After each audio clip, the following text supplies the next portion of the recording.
Hello dear students, कैसे हो आप सब।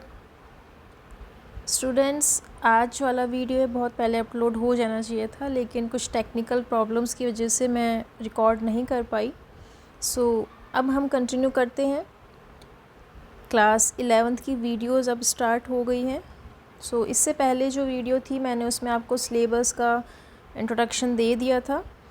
अब जो चैप्टर फर्स्ट है वो मैं आज स्टार्ट करने जा रही हूँ, that is introduction human ecology and family sciences. जो मानव पारिस्थितिकी और परिवार विज्ञान है उसके बारे में इंट्रोडक्शन इसमें हम पढ़ेंगे। Let's start. सबसे पहले हम इनका इंट्रोडक्शन देखते हैं कि human ecology and family sciences होता क्या है, राइट। इकोलॉजी क्या मतलब है? पारिस्थितिकी। इसको हम अगर दो पार्ट्स में डिवाइड कर देते हैं तो इसका मतलब है इको प्लस लॉजी। इको का मतलब हमारा इकोसिस्टम, हमारा environment, and logy means to study. It is a branch of biology that studies relation of living organisms with their environment. यह जीव विज्ञान की वह शाखा है जिसमें जीवधारी और पर्यावरण के साथ उनके आपसी संबंधों का अध्ययन किया जाता है। यानी इसमें हम किसकी स्टडी करते हैं? हमारे आसपास का जो एनवायरनमेंट है और हमारे जो आपस के रिलेशन है, उन दोनों का इंटरेक्शन ही इकोलॉजी कहलाता है। Next is family sciences. अब परिवार विज्ञान क्या है, इसको भी आप नाम से समझ सकते हो कि फैमिली यानी हमारा परिवार, जिसमें हम साथ में रहते हैं, रिलेशंस होते हैं अलग अलग, हम काफ़ी चीज़ें आपस में शेयर करके सीखते हैं। और विज्ञान मतलब उसके पीछे का साइंटिफिक रीज़न क्या है, तो उसी की स्टडी होती है family sciences. It is a science of individuals, family and their social relationship.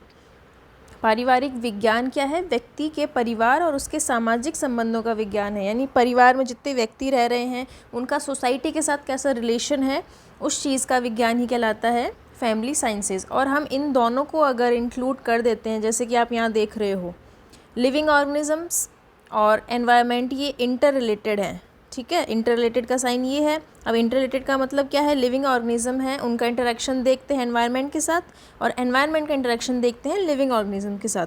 तो ये जो इंटरेक्शन है ये ही कहलाता है human ecology and family sciences, जो कि अब होम साइंस का नया नाम होने वाला है, चेंज होके। उसको एनसीईआरटी ने human ecology and family sciences ही नाम दिया है, जो आप एनसीईआरटी की बुक के पेज पे देख सकते हो कि जो नाम है वो होम साइंस नहीं है, वो है human ecology and family sciences. इसी का इंट्रोडक्शन है, वो चैप्टर फर्स्ट में दिया गया है। आई होप आपको ये कंसेप्ट क्लियर हो गया। ओवरऑल जो HEFS है वो क्या होता है?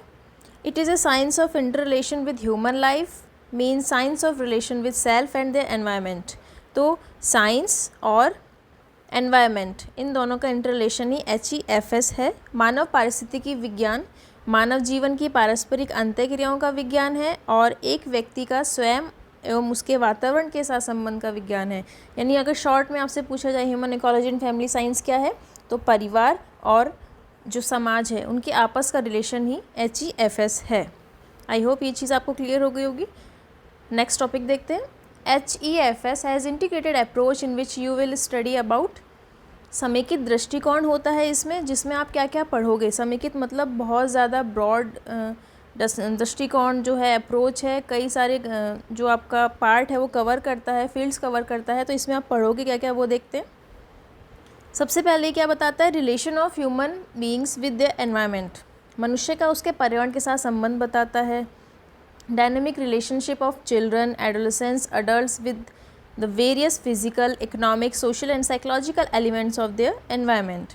अब जैसे आपको पता है कि जो बच्चा पैदा होता है, नई लाइफ में आता है, तो वहाँ से लेके जब तक वो बूढ़ा होके उसकी डेथ होती है, बहुत सारी स्टेजेस आती हैं लाइफ में।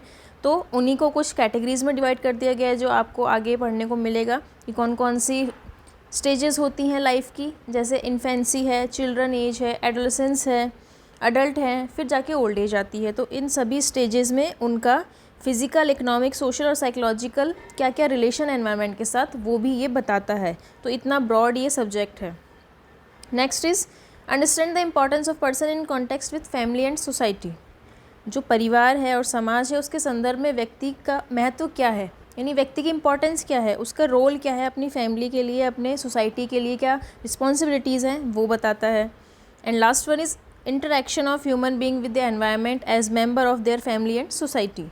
परिवार के जो सदस्य हैं उनके रूप में मनुष्य और समाज के पर्यावरण के बीच आपसी क्रियाओं का समझना है, वो भी ये HEFS बताता है कि परिवार के जितने भी सदस्य हैं तो सदस्यों का जो है वो समाज के प्रति भी अपना दायित्व होता है, एनवायरनमेंट के लिए आपकी कुछ रिस्पॉन्सिबिलिटीज़ हैं, आपस में आप कैसे बैलेंस करके चलते हो एनवायरनमेंट को और सोसाइटी को, तो वो भी ये चीज़ बताता है। तो ये इतना ब्रॉड इसका अप्रोच है। नेक्स्ट इज़ एडोलेसेंस या किशोरावस्था। ये जो बच्चों आपके लिए सब्जेक्ट लाया गया है वो स्पेशली एडोलेसेंस के लिए मेन फोकस करता है। क्यों? Special emphasis has been given to adolescence because it's known as turning point in the individual life. किशोरावस्था को ज़्यादा महत्व क्यों दिया गया है, उस पर विशेष ध्यान क्यों दिया जाता है? क्योंकि किसी भी व्यक्ति के जीवन का निर्णायक मोड़ होता है। टर्निंग पॉइंट हम बोलते हैं ना कि यहाँ से हमारी लाइफ चेंज हो जाती है। एडोलेसेंस एज वही होती है जहाँ पे जो बचपना है वो ख़त्म होता है और अब मैच्योरिटी यानी स्टार्ट हो जाती है। तो एडोलेसेंस जो एज है वो टर्निंग पॉइंट है लाइफ की। क्यों बोली गई है टर्निंग पॉइंट? क्योंकि इसी में आपके काफ़ी फिजिकल चेंजेस होते हैं, मेंटल चेंजेस हैं, इमोशनल चेंजेस हैं, आप सोशली बहुत एक्टिव होते हो, सोसाइटी में उठना बैठना ज़्यादा स्टार्ट हो जाता है, अपनी रिस्पॉन्सिबिलिटीज़ आप समझने लगते हो, आप अपने कैरियर ऑप्शंस चुनते हो यहाँ, इसलिए इसको टर्निंग पॉइंट बोला गया है कि अगर आप सही डायरेक्शन ले लेते हो यहाँ से तो आगे का फ्यूचर आपके लिए ब्राइट होगा। अगर आप गलत डायरेक्शन में चले जाते हो, आपकी संगत गलत हो जाती है, आपको नहीं पता चलता है कि हम सही कर रहे हैं गलत कर रहे हैं, तो वो नेगेटिव इफेक्ट में चला जाता है। इसलिए एडोलेसेंस जो एज है वो टर्निंग पॉइंट बोला गया है। नेक्स्ट हम देखते हैं हिस्ट्री ऑफ होम साइंस, कि हमें हिस्ट्री भी पता होनी चाहिए जब हम होम साइंस सब्जेक्ट पढ़ रहे हैं, तो इसका रोल क्या है, कब से ये स्टार्ट हुआ है वो भी देखते हैं। सो हिस्ट्री अगर हम देखें होम साइंस की तो 20वीं सदी यानी 1920 से लेकर 1940 में भारत के कुछ विद्यालयों और कॉलेज में गृह विज्ञान विषय की शुरुआत की गई थी। यानी स्टार्टिंग कब से हुई थी? देखो 1920 से 1940 के बीच में, यानी जो 20वीं सेंचुरी थी उसमें होम साइंस को इंट्रोड्यूस किया गया था कुछ स्कूल्स में और कुछ कॉलेजेस में। वर्ष 1932 में कुछ प्रसिद्ध महिलाओं द्वारा गृह विज्ञान विषय की उच्च शिक्षा के लिए दिल्ली में सर्वप्रथम लेडी इरविन कॉलेज की स्थापना की गई। ये लेडी इरविन कॉलेज है, मोस्टली आपने देखा होगा, सुना होगा इसके बारे में। तो इसकी स्थापना होम साइंस कॉलेज के रूप में की गई थी। कब की गई थी? 1932 में। और ये बहुत इम्पॉर्टेंट पॉइंट है, क्वेश्चंस इसमें से आते हैं कि जो फर्स्ट कॉलेज है होम साइंस का वो कब इंट्रोड्यूस हुआ था? तो सन क्या है? 1932। और इसको स्टार्ट करवाने के लिए कई विद्वान महिलाओं का रोल रहा था। वो कौन कौन है? सरोजनी नायडू, कमला देवी चट्टोपाध्याय, राजकुमारी अमृत कौर जैसे जो फेमस फीमेल्स हैं, उन्होंने बहुत इंपॉर्टेंट रोल प्ले किया और होम साइंस का कॉलेज है वो डेवलप करवाया था। हिस्ट्री क्लियर है? नेक्स्ट हम देखते हैं होम साइंस को कैसे रिलेट कर सकते हैं हम इससे। Home science is science related to home, so it is based on reality principle with multidisciplinary approach. जो गृह विज्ञान है वो घर से संबंधित विज्ञान है, सबको पता है नाम।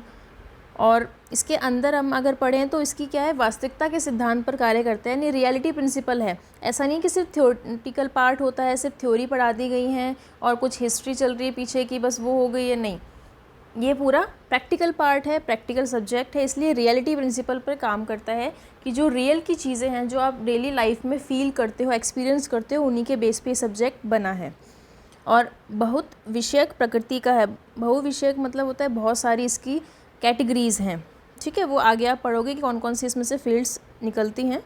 तो नेक्स्ट हम पढ़ते हैं इसके ऑब्जेक्टिव्स क्या हैं। ऑब्जेक्टिव्स देखें तो गृह विज्ञान के उद्देश्य, to make a person able to take the right decision. गृह विज्ञान से हम क्या सीख सकते हैं, उसका उद्देश्य क्या है, क्यों बनाया गया है सब्जेक्ट, ताकि व्यक्ति को सही निर्णय लेने के काबिल बनाया जा सके।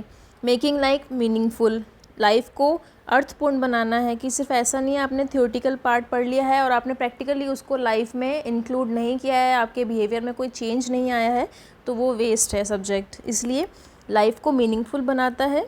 Helpful in all over development of person, संपूर्ण विकास में सहायक है। अब संपूर्ण विकास कैसे होता है इंसान का, इसमें आप फिज़िकल चेंजेस भी देखते हो, इमोशनल चेंजेस, सोशल चेंजेस, और ओवरऑल जो चेंजेस है वो ये करता है। इसलिए हेल्प करता है आपके ऑल ओवर डेवलपमेंट में, आपकी पर्सनैलिटी को भी इम्प्रूव करता है, आपको प्रैक्टिकल नॉलेज देता है, आपको बिज़नेस की नॉलेज देता है, सोसाइटी में कैसे अपने आप को कॉन्फिडेंटली शो करना है वो बनाता है। तो इसलिए ऑल ओवर डेवलपमेंट में हेल्पफुल है।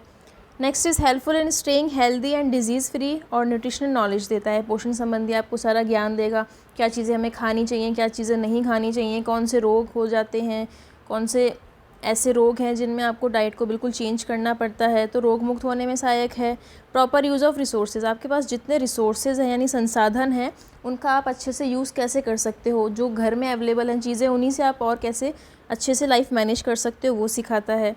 Helpful in becoming a good parent, अच्छे अभिभावक बनने में सहायक है। नॉलेज ऑफ मनी मैनेजमेंट, धन व्यवस्था का ज्ञान करता है, क्योंकि इसमें आप मैनेजमेंट का पार्ट भी पढ़ते हो, यानी कॉमर्स का पार्ट भी आ गया है इसमें, आर्ट्स भी आ गया है और साइंस भी आ गया है, तो काफ़ी चीज़ों में आपको ये पर्सनैलिटी को डेवलप करता जाता है। और नॉलेज ऑफ कंज्यूमर राइट्स, उपभोक्ता अधिकारों का ज्ञान देता है। Knowledge of seeing and care of clothes, यानी क्लोथिंग एंड टेक्सटाइल जो इसका पार्ट है उसमें आप काफ़ी चीज़ें सीखते हो।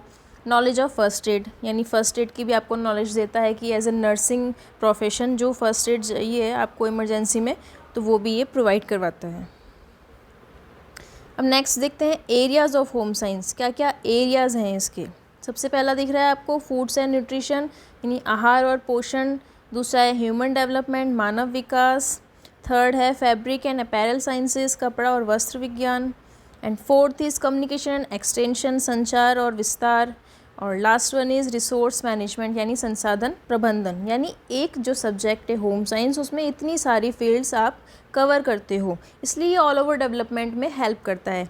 सबसे पहली फील्ड आपने देखी फूड्स एंड न्यूट्रिशन, आहार और पोषण। इसमें आप कैटेगरीज क्या देखते हो कि आहार क्या होता है, कौन कौन से हमें पोषक तत्व कब खाने चाहिए, किस में प्रोटीन ज़्यादा मिलेगा, किस में न्यूट्रिशन कम होता है, कौन सी चीज़ें हमारे हेल्थ के लिए अच्छी नहीं हैं, इन्फेंसी में या जो प्रेगनेंसी है उसमें कौन सी चीज़ें खानी चाहिए, कौन सी अवॉइड करनी चाहिए, कौन सी बीमारियां हो जाती हैं, उन बीमारियों की पूरी आप नॉलेज लेते हो। जैसे डॉक्टर्स पढ़ते हैं सारी डिजीज़ के बारे में, वैसे ही ये पूरा साइंटिफिक पार्ट होता है। न्यूट्रिशन नॉलेज देते हो, इसमें आप डाइटिशियन का भी रोल प्ले करते हो। डाइटिशियन सुने ना, जो आपकी डाइट को प्लान करते हैं आपकी हेल्थ के अकॉर्डिंग। तो ये बहुत वाइड फील्ड है होम साइंस की। नेक्स्ट इज़ ह्यूमन डेवलपमेंट, मानव विकास। बच्चा जो पूरी लाइफ कैरी करता है उसकी अलग अलग स्टेजेस होती है, तो उसके अकॉर्डिंग उनकी क्या कैरेक्टरिस्टिक्स होती हैं, कौन सी एज में उसको कैसा बिहेव करना होता है, हम उसके बिहेव को कैसे मैनेज कर सकते हैं, कौन कौन सी उसमें चेंजेस आते हैं, उसकी ये नॉलेज देता है। आपका माइंड पढ़ना सिखा देता है। साइकोलॉजी भी आती है ह्यूमन डेवलपमेंट में। तो कोई बच्चा है अगर वो इरिटेट बिहेवियर शो कर रहा है तो उसकी क्या पता फैमिली में कोई ऐसी प्रॉब्लम हो उस वजह से कर रहा हो, तो ये कहीं ना कहीं जीवन जीने के एक तरीके को सिखाता है। Next is fabric and apparel sciences, कपड़ा और वस्त्र विज्ञान। इसमें आप सीखते हो एक कपड़ा बनने का प्रोसेस क्या है, उसकी मैन्युफैक्चरिंग कैसे होती है, फैशन डिज़ाइनिंग आपने सुना होगा, अलग कोर्सेज़ होते हैं, डिप्लोमा होते हैं, वो सब चीज़ें इसमें आप पढ़ते हो। इवन आजकल टेक्नोलॉजी भी इसमें यूज़ होने लग गई है, काफ़ी इंडस्ट्रीज़ में बहुत फेमस है ये, तो इसमें इंजीनियरिंग भी करते हैं। तो फैब्रिक एंड अपैरल साइंसेस पढ़ते हो कि एक छोटा रेशा है, रेशे से धागा बना है और धागे से जाके कपड़ा बना है, उसकी अलग अलग प्रोसेस होती हैं, डिज़ाइनिंग्स होती हैं, प्रेजेंटेशंस होती हैं, वो सब आप इसमें पढ़ते हो। तो बहुत इंटरेस्टिंग सब्जेक्ट हो जाता है, ये भी एक फील्ड है होम साइंस की। Next is communication and extension. अब कम्युनिकेशन आपको पता है संचार होता है, संचार मतलब हमारी बात को दूसरे तक पहुँचाना, और उसको पहुँचाने के लिए कई सारे हमारे पास मीडियम्स होते हैं, जैसे मीडिया है, जितने भी आपके लिए मीडिया के ऑप्शंस हैं वो सारे इसमें आप पढ़ते हो। उसको एक्सटेंड कैसे करना है, यानी उनका प्रसार कैसे करना है, कोई टॉपिक आपको दिया गया है उस टॉपिक को आप कैसे रूरल एरिया में समझा सकते हो, या बाकी जगह जो मास मीडिया है उसमें कैसे समझा सकते हो, लाइक टीवी है, इंटरनेट है। अभी हम जो पढ़ रहे हैं वो भी एक मीडिया का माध्यम है, कम्युनिकेशन कर रहे हैं हम। अगर फिज़िकली हम क्लास में प्रेजेंट नहीं हैं तो हम टेक्नोलॉजी का यूज़ करके अपनी बातों को एक दूसरे से शेयर कर रहे हैं, तो ये भी कम्युनिकेशन का मास मीडिया जो है वो टेलीकम्युनिकेशन है, मास मीडिया है, वो सब इसमें आप पढ़ते हो। Resources management, last one is संसाधन प्रबंधन। रिसोर्स मैनेजमेंट में आप पढ़ते हो कि आपके पास जो रिसोर्सेज हैं, संसाधन हैं घर में, उनका आप कैसे मैक्सिमम यूज़ कर सकते हो, उनका यूटिलाइजेशन कैसे कर सकते हो ताकि मनी भी सेव कर सको। एनर्जी मैनेजमेंट सिखाता है, बजट मेकिंग सिखाता है, ये पूरा कॉमर्स का पार्ट आ जाता है। ठीक है, तो कॉमर्स आ गई है, मास मीडिया कम्युनिकेशन आ गया है, फैशन डिज़ाइनिंग टेक्नोलॉजी आ गई है, ह्यूमन डेवलपमेंट साइकोलॉजी आ गई है, और फूड एंड न्यूट्रिशन आ गया है। यानी इतनी सारी फील्ड्स आप कवर करते हो इसमें, इसलिए थोड़ा इंटरेस्ट इसको बना के चलोगे तो बहुत अच्छा सब्जेक्ट है। बिल्कुल प्रैक्टिकल सब्जेक्ट है कि जो आप पूरी डे टू डे लाइफ में प्रैक्टिकली ऑब्जर्व कर सकते हो। Next is home science is important for both boys and girls. अगर बॉयज़ एंड गर्ल्स के लिए, दोनों के लिए ज़रूरी है, तो क्यों ज़रूरी है? क्योंकि ऑल ओवर डेवलपमेंट करता है। अब ऑल ओवर डेवलपमेंट कर रहा है, वो मैंने आपको पहले ही बताया कि बॉयज़ एंड गर्ल्स में इसमें कुछ नहीं है कि बॉयज़ का डेवलपमेंट कम होगा या गर्ल्स का ज़्यादा होगा। दोनों के लिए ज़रूरी है कि अगर कुछ कुकिंग स्किल्स आपको सिखाई जा रही हैं तो वो बॉयज़ को भी आनी चाहिए। अगर मैनेजमेंट का बात हो रही है तो वो गर्ल्स को भी पता होना चाहिए कैसे हम बजट बना के चलें। तो ये सब जो फैसिलिटीज़ हैं ये लड़कों और लड़कियों दोनों के लिए बनाया गया है। तो अगर ये माइंडसेट हो ना कि होम साइंस तो लड़कियों के लिए होता है, वो बहुत पुराना कंसेप्ट था। जब लड़कियों को एजुकेशन की परमिशन नहीं थी तो उनको स्किल्स सिखाने के लिए, डेवलपमेंट करने के लिए वो कोर्स चलाया गया था। लेकिन अब ये कोर्स बहुत चेंज हो चुका है। इवन होम इकोनॉमिक्स के नाम से भी इसे जानते हैं। अमेरिका में, यूएसए में, वहाँ पे होम इकोनॉमिक्स के नाम से ही चलता है और इवन बॉयज़ भी फुल पार्टिसिपेट करते हैं। So next is special focus on personality development. आपके व्यक्तित्व को निखारता है। जो भी नॉलेज आपको देता है वो आप लाइफ टाइम यूज़ कर सकते हो। इम्प्रूव देयर इंटरपर्सनल स्किल्स, अपनी जो आपस की पर्सनल स्किल्स हैं, अपने आप को कैसे प्रेजेंट करना है, कैसे कॉन्फिडेंसली हमें अपनी बात रखनी है, इंटरेक्शन करना है, वो सिखाता है। Make the person more responsible, ज़िम्मेदार पूर्ण नागरिक बनाता है। तो जिम्मेदारियाँ तो बॉयज़ के पास भी होती हैं, गर्ल्स के पास भी होती हैं, तो इसलिए ये दोनों के लिए ज़रूरी है। Make the person physically, mentally, emotionally, socially more comfortable. जब आपके पास बहुत सारे एस्पेक्ट हो जाते हैं, आप हर चीज़ों को समझने लग जाते हो, ऑब्जर्व करने लग जाते हो, तो आपके पास ये सारी अपॉर्चुनिटीज़ आ जाती हैं और एक आप आरामदायक लाइफ जो है वो जी सकते हो। सो दोनों के लिए ज़रूरी है ये। Next is career opportunities. अब इसमें कैरियर क्या क्या बन सकता है? अब जितनी भी फील्ड मैंने आपको बताई है, होम साइंस की बेसिक 5 फील्ड्स थी, उन्हीं फील्ड्स को और कंबाइन करके आपके पास बहुत सारे कैरियर ऑप्शंस बन जाते हैं। जैसे फूड्स एंड न्यूट्रिशनिस्ट बन सकते हो, क्लोथिंग एंड टेक्सटाइल फील्ड में जा सकते हो, फैमिली रिसोर्स मैनेजमेंट में जा सकते हो, कम्युनिकेशन डेवलपमेंट यानी मीडिया में भी जा सकते हैं, ह्यूमन डेवलपमेंट, फैमिली वेलफेयर हैं, प्रोग्राम्स चलते हैं, एनजीओ चलते हैं, उनमें आप असिस्ट कर सकते हो, गवर्नमेंट के साथ आप काम कर सकते हो। ये सारे कैरियर ऑप्शंस हैं। हॉस्पिटल्स में कर सकते हो, रिसर्च वर्क में जा सकते हो, पीएचडी कर सकते हो, टेक्नीशियंस बन सकते हो हर फील्ड का। फूड टेक्नोलॉजी होती है, फूड इंस्पेक्टर्स होते हैं, टेक्सटाइल डिज़ाइनर्स होते हैं और टीचिंग जॉब्स होती हैं। तो कहीं ना कहीं ये सारी चीज़ें हैं वो बॉयज़ के लिए भी ज़रूरी हैं, गर्ल्स के लिए भी ज़रूरी हैं। अब आपने देखा होगा जितने भी हाई प्रोफाइल लोग हैं किसी भी फील्ड के हों, तो वो कुकिंग में भी हैं, वो डिज़ाइनिंग में भी हैं। मनीष मल्होत्रा आपने सुने होंगे, बहुत टॉप के डिज़ाइनर हैं वो। तो ऐसा नहीं है कि सिर्फ गर्ल्स के लिए ये प्रोफेशन है, इवन बॉयज़ भी बहुत अच्छा इसमें ग्रो करते हैं। ठीक है, तो ये सारे आपके कैरियर अपॉर्चुनिटीज़ हैं और भी इसमें आप कैरियर अपॉर्चुनिटीज़ देख सकते हो क्योंकि बहुत वाइड सब्जेक्ट है ये। And last is home science courses क्या क्या होते हैं। तो अंडर ग्रेजुएट में बीएससी होम साइंस कर सकते हो, 3 इयर्स की होती है। बीएससी ऑनर्स होम साइंस कर सकते हो, फूड टेक्नोलॉजी में कर सकते हो बीएससी। फिर पीजी जो होता है पोस्ट ग्रेजुएशन, उसमें आप एमएससी होम साइंस कर सकते हो, 2 साल का डिग्री कोर्स है। और इनके बाद इनके साथ साथ ही आप गवर्नमेंट जॉब्स में भी अप्लाई कर सकते हो, लाइक टीचिंग जॉब हो गई है, फूड टेक्नोलॉजिस्ट की जॉब आती है, जो गवर्नमेंट पॉलिसीज़ चलाती है उनके अंदर भी आप असिस्ट कर सकते हो। तो बहुत सारे इसमें कैरियर ऑप्शंस आपको मिल जाते हैं। आई होप आपको ये जो इंट्रोडक्शन था होम साइंस का अच्छा लगा होगा। बॉयज़ एंड गर्ल्स के अगर कुछ कन्फ्यूज़न थे तो वो भी दूर हो गए होंगे कि हमने क्यों लिया है। तो आई होप आपने बहुत अच्छे से ये चैप्टर देखा होगा। और कुछ मैंने यहाँ क्वेश्चंस दिए हुए हैं, आप चाहें तो इसे नोट डाउन कर सकते हैं और इसको सॉल्व कर सकते हैं। नेक्स्ट वीडियो में नेक्स्ट चैप्टर में कंटिन्यू करूँगी। तब तक आप अपना बहुत ध्यान रखिए, अपने स्टडी को कंटिन्यू रखिए and take care. Thank you.